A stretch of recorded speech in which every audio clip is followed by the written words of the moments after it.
we know that a 3-foot tsunami has been detected at the Fukushima Daiichi nuclear plant. This is the plant that melted down in March of 2011, causing a catastrophic situation that coastal area in Fukushima Prefecture is still struggling to recover from more than 5 years later. So far, even though we see these pictures of pretty ominous-looking waves, they have detected no abnormalities at the Fukushima plant. It does not appear that the size of the waves, at least at this point, is going to breach the protective seawall that is in place. But if you look at these images, and they've been showing them on Japan's national broadcaster NHK, you can see these large waves, and very close to those waves are these above-ground temporary water storage tanks where they're putting in all of the radioactive water that is being used to cool the crippled reactors. It's a temporary storage system. Japanese engineers haven't figured out exactly what to do with this increasingly high volume of radioactive water that is sitting very close to the Japanese coast. So if these tsunami waves in the coming hour or so prove to be larger than what we're seeing right now,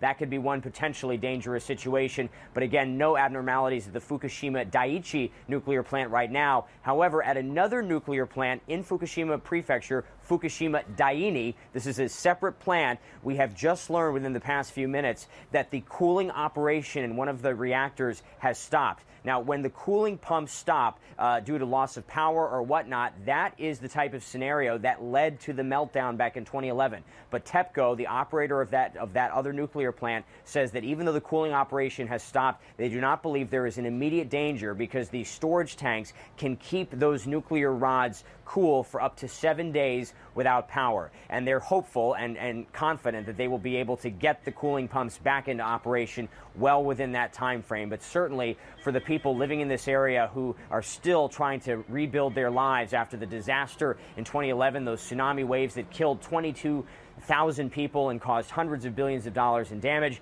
this is a very ominous time and a lot of concern, and you can still see Japanese media telling coastal residents to get to higher ground immediately and evacuate just in case.